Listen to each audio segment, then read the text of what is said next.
The Big Story.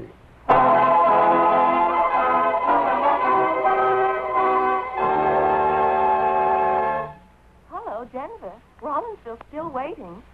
Thank you. Go ahead, Mr. Beckwith. There's your office. Night desk, Beckwith. Hiya, Bernie, where you at? Rollinsville, back on the hills. Listen, in the middle drawer of the desk, you'll find an envelope marked hold. Yeah? Yeah, got it. Good. Open it, read it. It's a story I've been working up on my own time. What the heck? Listen, there are only 2 phone lines into Denver from this town. One is being held open for the police. The other I'm holding starting right now. If this comes through, it'll be exclusive. Now, start reading that story. I'll hang on here. Any questions as you go, ask me. Okay. But what are you waiting for up there? The end of the story. If it comes, it'll be murder.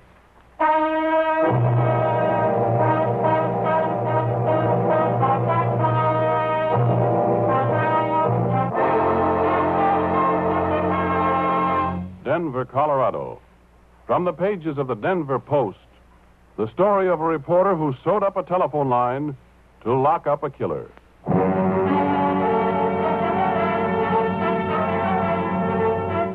Denver, Colorado. The story as it actually happened. Barnard Beckwith's story as he lived it.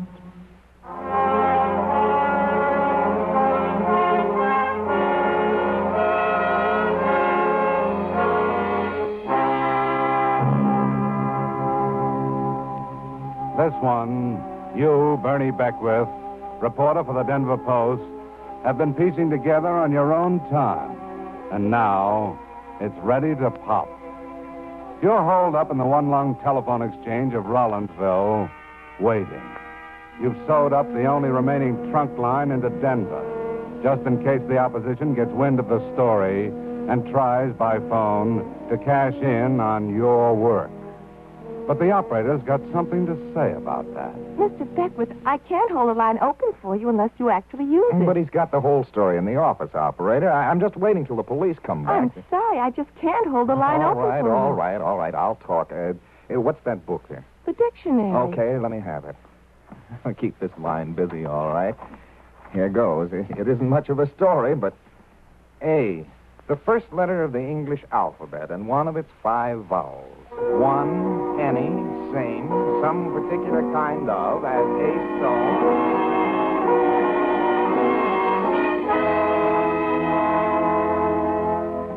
Yes, you'll keep it up all night if necessary to keep this line open. It wasn't much of a story when you started. Just a little notice on the official police bulletin. Missing persons, Betty Gray, female, Rollinsville, Colorado. Age 24, 5'1", 126 pounds, medium build, etc. Hey, Sarge, got anything on this Betty Gray? Husband reported a missing. Routine, Bernie. Oh, say, if she lives in Rollinsville, how is it her husband didn't report it to the sheriff up there instead of down here in Denver? Beats me. Why don't you go ask him yourself? It's not worth the trouble. But, give me his name anyway. Paul Gray. He's a carpenter. Paul Gray. Okay, Sarge, thanks. So long.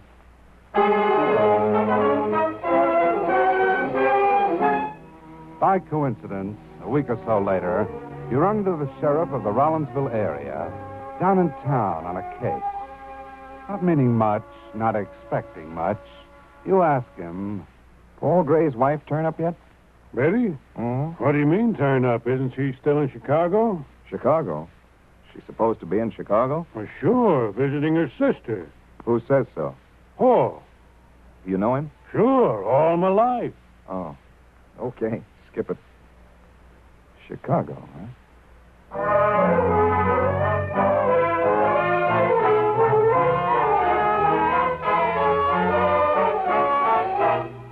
Just tell me this one thing, Mr. Gray.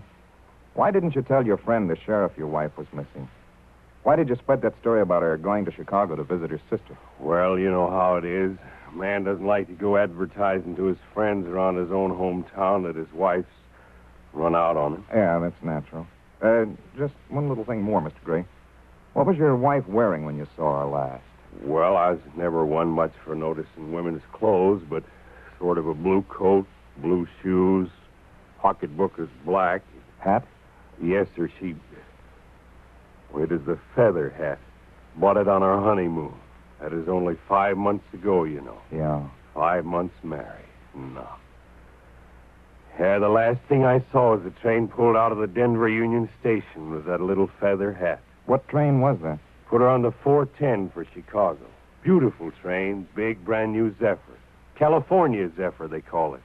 Got one of them swanky new cars with the domes on the roof. Oh, yeah, the Vista Dome. That's it, Vista Domes.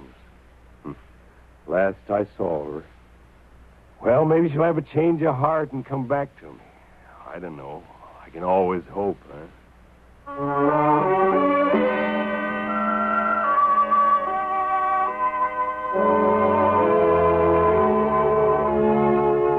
Well, it's a perfectly open story. That is, in the newspaper police sense, no story. But one day, about a few weeks after that, one of the men on the staff comes in from a lecture in Chicago. Ah, nice trip, Bernie.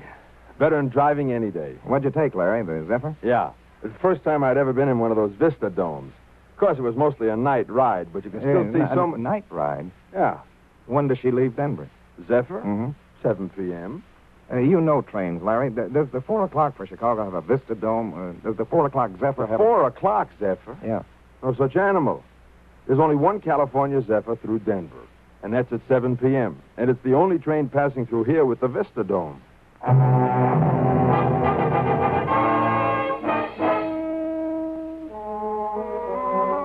Now it begins to look like a story. But not for the paper yet. Not till the police take over. So you point out the discrepancies in Gray's story to the Denver detective. The lieutenant says...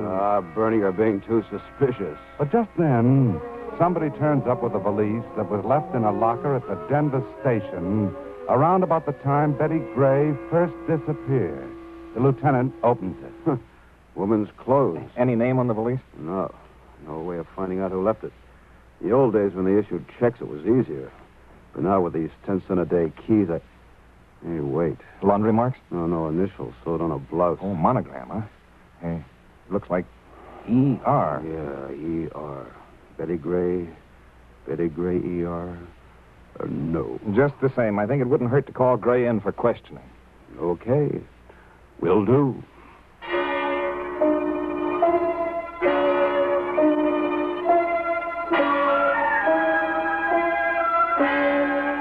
They do.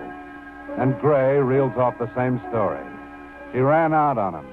He chased her into Denver, found her in a motor camp, argued with her. Finally figured it is best to give her own head and let her go away for a while. Put her on the train, haven't seen her since. You heard from her? No. Any idea where she might be? Well, her sisters, Chicago, that is. Ever write and try to find out? Well, no. Why not? You know, I figure if I made out I didn't care too much, didn't write, she might kind of miss me, you know. Mr. Gray. Yes, Mr. Beckwith. Do you recognize these clothes? No, sir. They don't belong to your wife? Betty? No, sir. Where'd they come from? Well, since they're not hers, it doesn't matter. But about this sister in Chicago, would you mind if we communicated with her? Well, not at all. Betty sent a telegram from the station. Might have been to her. Yeah, probably. And this would clear up the whole thing. What's her sister's name? Ridgway. Martha Ridgway. And your wife's maiden name was Elizabeth Ridgway. Not Betty, but Elizabeth. E.R. Okay, you take over, Lieutenant. It's yours from here on out.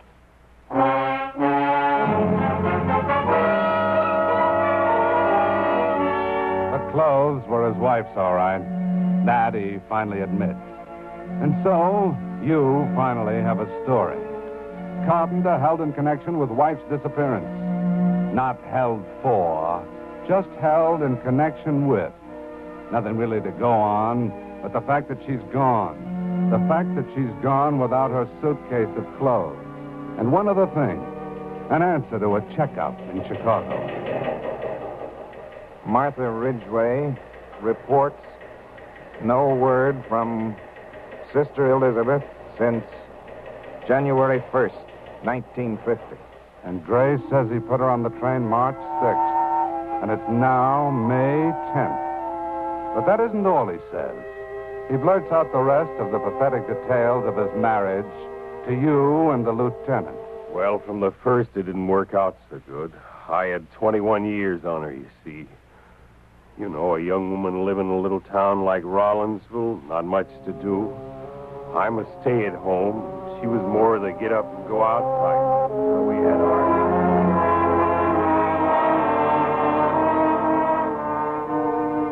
So when she run out on me, I give her a head a while, then tried to persuade her to come back. But she liked it in Denver.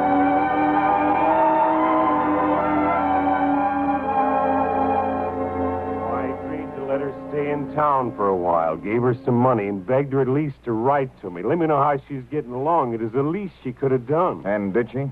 Sir? Write to you? Yes, sir, she did. A lot, too. She wasn't a mean girl, you know. She wanted me to understand her. You have those letters? Oh, yes, Lieutenant, every last one. And where are they? Up in my cabin, hid away. But I'd hate for them to come out. I mean, there's things in them. What kind of things? Private things, Mr. Beckwith, and a man's own private letters from his own wife. Mr. Gray, speaking as a law officer, it's only fair to tell you that this has gone a little beyond the missing persons case. And for your own protection, I think you'd better let us see those letters, especially if they back up your story that your wife has left you, just left you. The fact is, Mr. Gray, it begins to look like murder.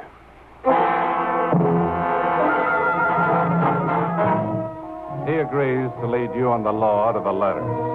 You go along with the police to his cabin in the back hills of Rollinsville. All right, now, just where are those letters, Mr. Gray? Why, I believe I got them in a mason jar in the pantry here. Nope, not here. Right, come on, Mr. Gray. Where are they? Or aren't there any letters at all? Well, I got them, Lieutenant. I got them, but I just can't remember where exactly. They might be in this chest here. Or in this here little table. I keep things in this drawer. Gray, put that down.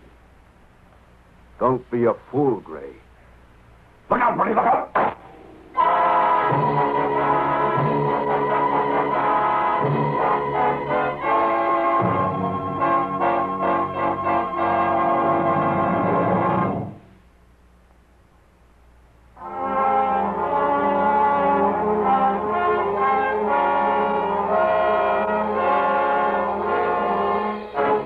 This is Cy Harris, returning as your narrator, and the big story of Barnard Beckwith, as he lived it and wrote it. You, Barnard Beckwith of the Denver Post, had worked up a story on your own time. A story for whose ending you are now waiting by an open telephone line. You'd started with a woman reported missing by her husband, managed to persuade the police to question him, and had gone with him and them to his cabin in Rollinsville. And there, he pulled a gun from hiding. Look out, Woody, look out! Look out yourself. He wasn't shooting at me. Grab that phone, get a doctor. The poor jerk's killed himself. No, not killed himself. Just creased his own head. Funny how they can miss at such close range. Now he lies in a prison hospital while you and the law wait outside and second-guess the whole deal. That's all my fault, Bernie. Should have guessed it had a gun hidden there. Oh, not necessarily, Lieutenant. We really had nothing solid on him. I got a weird idea it was a grandstand play. How's that? Well, if he really wanted to kill himself at that range, he couldn't have missed. No. Now, I think he'll come to and ask to see you, then start spinning some yarn about him. Oh, how's it going, Doctor? Fine, just a scratch. Can we see him? Can you? Why, the first coherent thing he said was, let me talk to the law. Bernie, you're batting 1,000. Well, come on. Let's see what he comes up with this time, huh?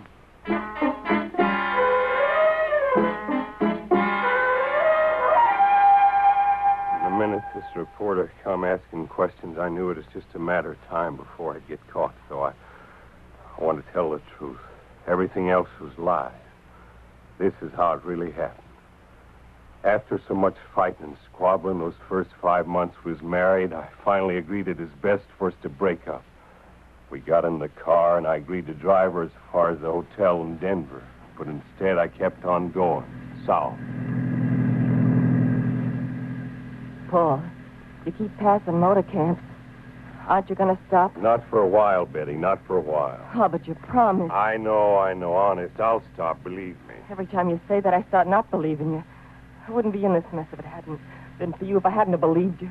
You and your lies about Denver being a hot little town. Well, now... And all the time it was Rollinsville you lived in. Yeah, and your big contracting business. Honey, and all the time we're just a little old carpenter. And you're lodge in the mountains. baby, it's And a all night. the time it was that crummy old shack. Believe me, dear, Believe me. I wouldn't believe you if you said it was snowing and I was standing in the middle of a blizzard. Now, when are you going to stop and let me off? Colorado Springs, honey. Colorado Springs.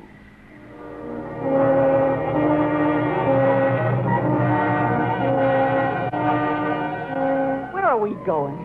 When are you going to let me off? Pueblo, baby. Pueblo.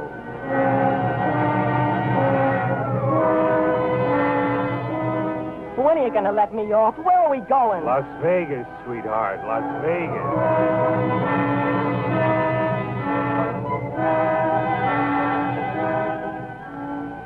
Look, I'm sick and tired of this. Driving all day, arguing all the way. Lying. The way you're behaving. If you don't let me off at the very next stop, the very next town, I'll never come back. Where are we anyhow? Albuquerque. Just across the Rio Grande, and we'll be in Albuquerque. All right. Albuquerque it is. But no farther.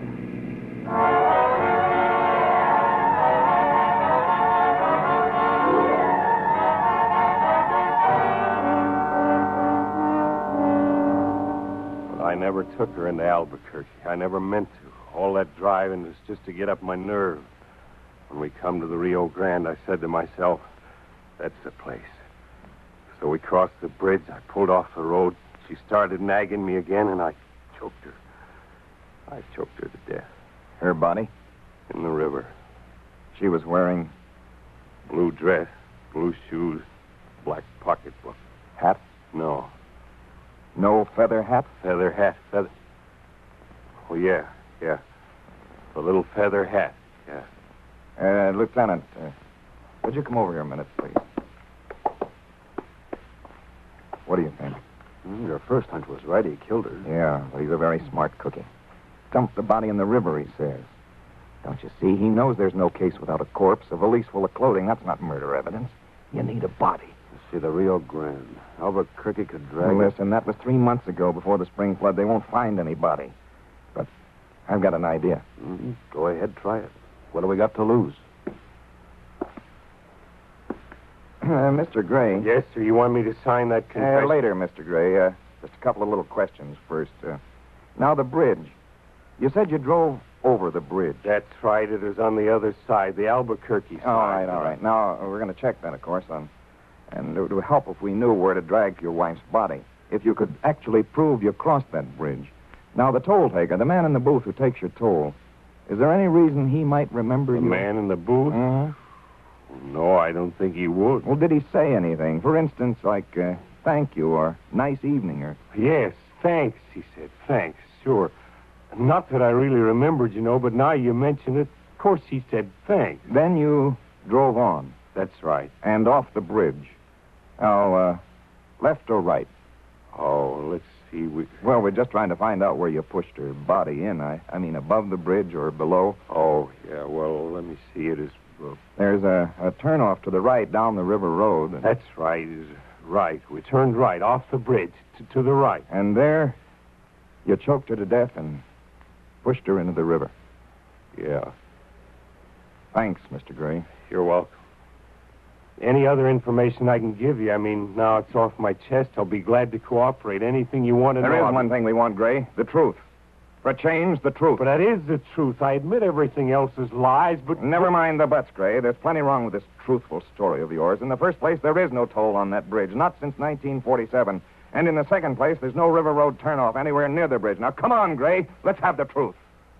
All right. The truth is I killed her. That we know. But where's her body? It's up in the hills. I buried her back in the hills. All the rest is lies. I killed her in the hills, and I buried her there.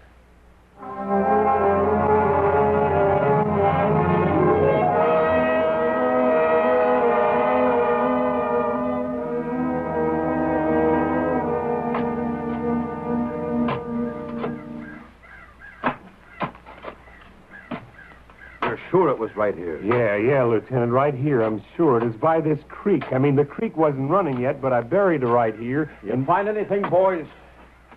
No. This ground's never been dug up, I'll lay to that. It's all rock.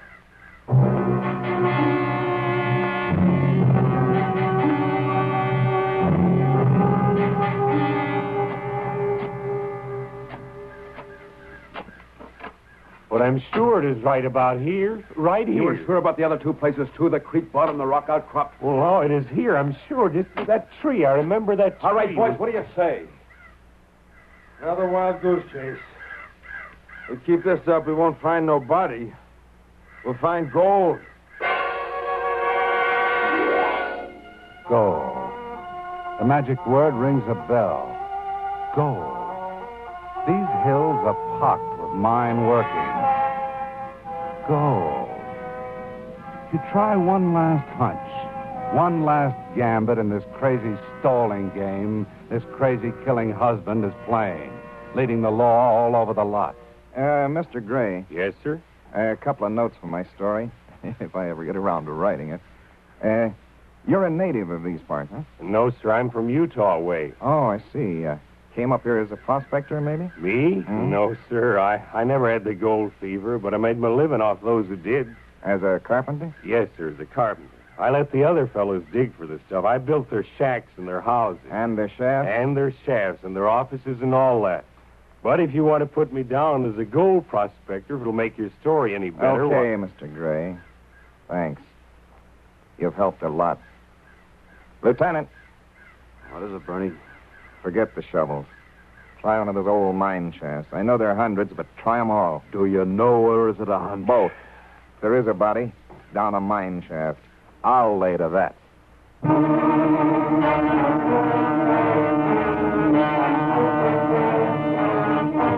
They take off, determined to check every mine shaft in the Ward-Rollinsville area if it takes all night. And now you, Barnard Beckwith, are holed up in Rollinsville's combined telephone exchange police station, holding the wire open to your night desk, determined to keep it open until they come in with the end of your story. That is, if they come in with the story.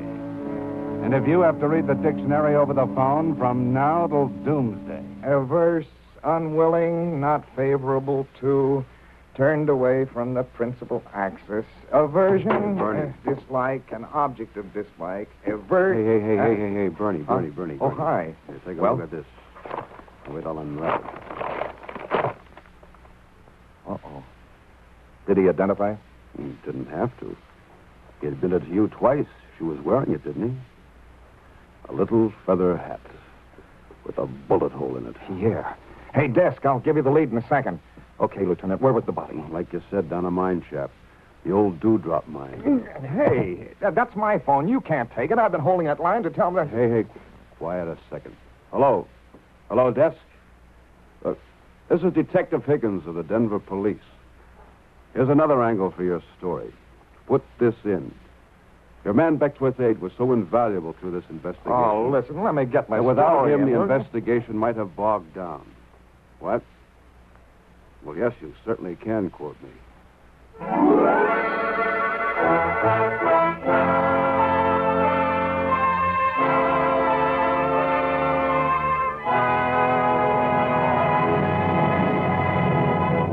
Now we read you that telegram from Barnard Beckwith of the Denver, Colorado Post. Killer in tonight's big story finally signed 17-page statement of true story of wife's murder. He pleaded guilty, waived jury trial, and was sentenced to 50 years to life from which there is no appeal.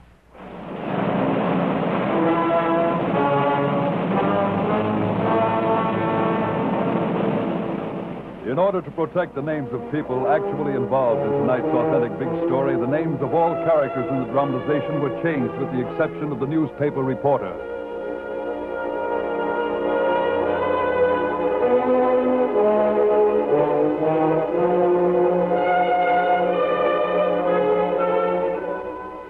Big Story has been a presentation of the United States Armed Forces Radio Service, the voice of information and education.